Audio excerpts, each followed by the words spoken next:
A closer look in Cobb County right now. Rebecca Lindstrom joining us from the Paces Ferry area. Rebecca, a lot of trees down there. Absolutely. In fact, just getting into this neighborhood, we had to take a couple different turns in order to dodge some of those trees and the blocked roads. But where I am right now, I am in a residential neighborhood just off of Paces Ferry Drive. That's actually the name of this dead-end street. And it's hard to believe that this really is a residential street because, like so many other scenes that you have seen this morning, it looks more like a river. And while this area is known for being prone to flooding, most of the homeowners that we've talked with say they're able to get their cars out of the way onto higher ground. Clearly, at least one car owner not able to do that in time. Spoke with some family of the individuals that live here at this house. They say that it has flooded at least 4 times, the worst being in 2009.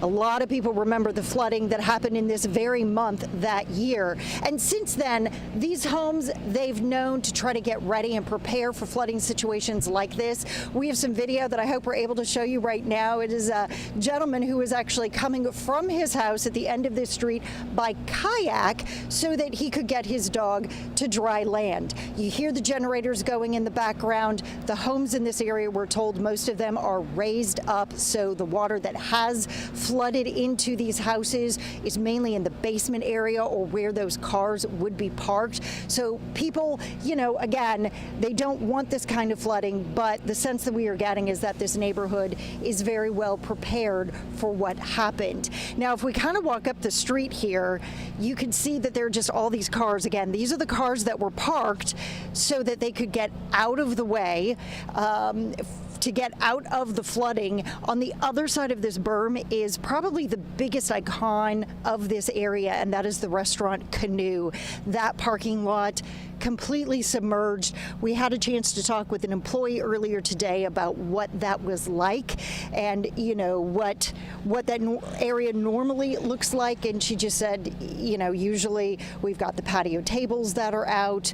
We've got a beautiful garden landscape area, and all of that has just been taken over by the river, which is moving high. It is moving fast. It has flooded the football fields that are on the school on the other side. And so people just coming out to this area, even though they might have seen it before, they just want to compare. And that is really the conversation that's happening right now. Better than '09, worse than '09. The general sense is that this is better, although anytime you've got to clean up from a mess like this, it is certainly a headache.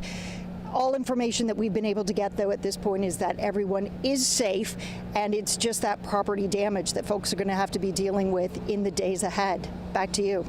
All right, Rebecca, thank you. That is an area a lot of people know very well.